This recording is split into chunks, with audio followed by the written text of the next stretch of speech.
السلام علیکم dear learners, کیسے ہیں آپ سب؟ امید کرتی ہوں کہ ٹھیک ٹھاک ہوں گے اور خیریت سے ہوں گے اور اپنی پڑھائی پر اچھے سے توجہ دے رہے ہوں گے۔ جیسا کہ آپ سب کو پتہ ہے کہ ہم نے 9th کلاس کا جو نیو سلیبس ہے اس کی اردو کی بک کی تشریحات کی سیریز جو ہیں وہ شروع کی ہیں۔ تو نظم جو ہے محنت کی برکات خواجہ الطاف حسین حالی نے لکھی ہے اور اس کے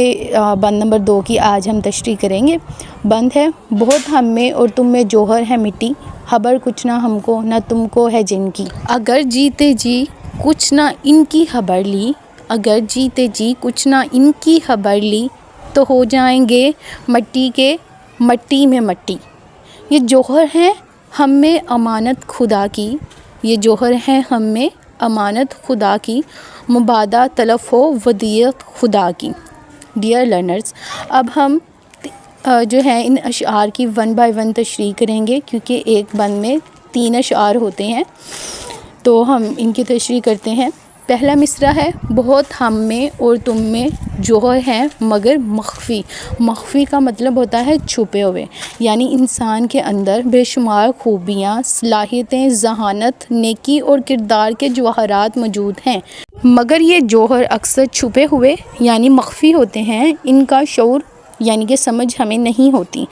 یہ جوہر کسی کے اندر علم کی صورت میں ہو سکتے ہیں اور کسی کے اندر خدمت خلق کا جذبہ، کسی کے اندر قیادت کی صلاحیت یا دوسروں کے لیے رہنمائی کا ملکہ یعنی کہ مہارت۔ شعر کا دوسرا مصرع ہے: خبر کچھ نہ ہم کو نہ تم کو ہے جن کی، یعنی کہ وہ صلاحیتیں جن کی خبر انسان کو نہیں ہے کہ اس کے اندر کون سے جواہرات یعنی کہ کون سی ایسی قیمتی صلاحیتیں اور خوبیاں جو ہیں وہ چھپی ہوئی ہیں۔ ڈیئر لرنرز، یہ کتنی بڑی سچائی ہے کہ انسان خود اپنی صلاحیتوں سے لا علم ہے۔ شاعر کہتا ہے کہ نہ مجھے ان جواہرات کا پتہ ہے نہ تمہیں۔ ہم لوگ اکثر خود کو پہچاننے کی کوشش نہیں کرتے، اپنی قدر، اپنی طاقت، اپنے ہنر کو ضائع کر دیتے ہیں۔ بہت سے لوگوں کو، بہت سے اسٹوڈنٹس کو پتہ ہی نہیں ہوتا کہ ان کے اندر کون سی ایسی خوبی ہے جو ان کو دوسروں سے جو ہے وہ ڈیفرنٹ کرتی ہے، یا انہیں کس فیلڈ میں آگے جانا چاہیے۔ تو انسان کو چاہیے کہ وہ اپنی خوبیوں کو پہچاننے کی کوشش کرے، وہ یہ جاننے کی کوشش کرے کہ اس کو اللہ تعالیٰ نے کون سی خوبیاں عطا کی ہیں۔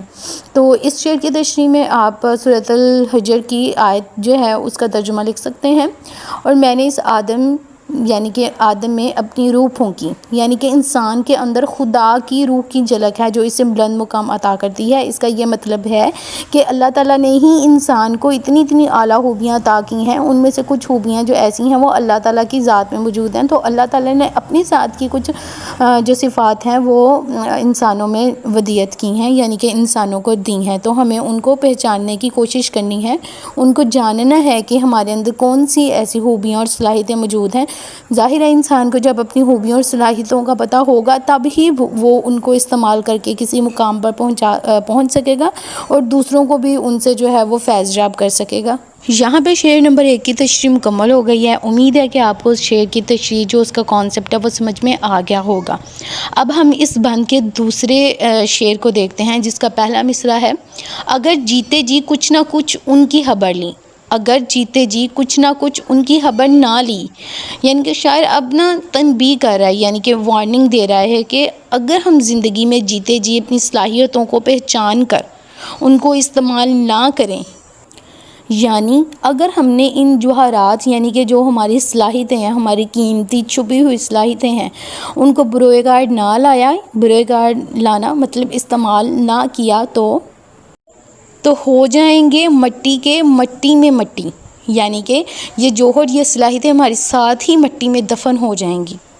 نہ دنیا کو ان کا فائدہ ہوگا، نہ آخرت میں ان پہ ہمیں کوئی اجر اور ثواب ملے گا، کیونکہ ہم نے ان صلاحیتوں کو استعمال ہی نہیں کیا، نہ اپنے کسی کام میں لایا، نہ دنیا کے کسی کام میں لایا، نہ کسی انسان کی اس کے ذریعے مدد کی، تو ہمیں نہ پھر اس طرح دنیا میں ان کا کوئی فائدہ ہوا اور نہ ہی آخرت میں ہمیں ان کے اوپر جو ہے ان صلاحیتوں کو استعمال کرنے پر کوئی ثواب ملے گا۔ یہاں مٹی میں مٹی ایک حصہ آ رہا ہے، یعنی کہ ایک علامت ہے کہ انسان مٹی سے بنا ہے اور آخر کار وہ مٹی میں لوٹ کر جاتا ہے۔ اگر کچھ نفع نہ دیا تو وہ وجود بھی مٹی، یعنی کہ مقصد بھی مٹی ہو جائے گا، یعنی کہ انسان بھی مٹی کا ہے، اور اگر اس نے اپنے وجود سے دوسروں کو نفع نہ پہنچایا تو پھر اس کا مقصد بھی جو ہے وہ مٹی میں ہے، یعنی کہ سب کچھ ہی مٹی میں مل جائے گا۔ شعر نمبر 2 کی تشریح میں آپ سورۃ الاحزاب کی آیت کا یہ ترجمہ لکھ سکتے ہیں کہ ہم نے امانت کو آسمانوں، زمین اور پہاڑوں پر پیش کیا، یعنی کہ اتارا، لیکن انسان نے اسے اٹھا لیا اور انسان نے اسے اڈاپٹ کر لیا۔ اس سے یہ مراد ہے کہ انسان کی ذات میں خدا کی امانت ہے، یعنی کہ اللہ تعالیٰ نے جو ہے جو اپنا علم تھا، جو بھی صلاحیتیں تھیں، وہ آسمانوں، زمین اور پہاڑوں پر پیش کیا۔ اب صرف اس میں انسان ہی ایسی مخلوق ہے، کیونکہ انسان تو اشرف المخلوقات ہے، تو اس نے جو ہے وہ ان چیزوں کو اڈاپٹ کر لیا، ان جو بھی اللہ تعالیٰ نے آسمانوں میں، زمین کے اندر، پہاڑوں میں، جو مطلب اس سے مراد یہ ہے کہ جو خزانے پہاڑوں کے اندر تھے اور جو زمین کی تہوں میں تھے، وہ بھی انسانوں نے جو ہے وہ نکال لیے اور ان کا استعمال کیا۔ تو اسی طرح سے انسان کو اپنی ذات کے اندر بھی چھپے ہوئے جو خزانے ہیں، اپنی صلاحیتیں ہیں، ان کو بھی نکال کر استعمال کرنا چاہیے اور بروئے کار لانا چاہیے۔ اب اس بند کے شعر نمبر 3 کی تشریح دیکھتے ہیں۔ یہ جوہر ہے ہم میں امانت خدا کی، یہ جوہر ہے ہم میں امانت خدا کی، یعنی کہ شاعر اب اس نقطے پہ بات کر رہا ہے کہ یہ جو جوہر ہے، یہ جو ہماری صلاحیتیں ہیں، یہ جو اللہ تعالیٰ نے ہمیں ذہانت اور خوبیوں سے نوازا ہے، یہ اللہ تعالیٰ کی ہمارے پاس امانت ہیں، یہ ہمیں عطا کی گئی ہیں ایک مقصد کے لیے، اور ان کا استعمال ہم پر فرض ہے۔ اگر ہم جو ہمیں عطا کی گئی خوبیاں ہیں، جو ہماری ذہانت اور ہماری صلاحیتیں ہیں، ان کو استعمال نہیں کرتے تو یہ جو ہے ہم پہ واجب ہے کہ ہم ان کو استعمال کریں اور دوسروں کے بھی کام لے کر آئیں۔ سیکنڈ مصرع ہے، خدا کی ودیت ہو، مبادہ تلف ہو، یعنی کہ یہ سب کچھ ودیت ہے، یعنی اللہ تعالیٰ کی طرف سے عارضی طور پر دیا گیا مال، صلاحیتیں، ذہانت، خوبیاں،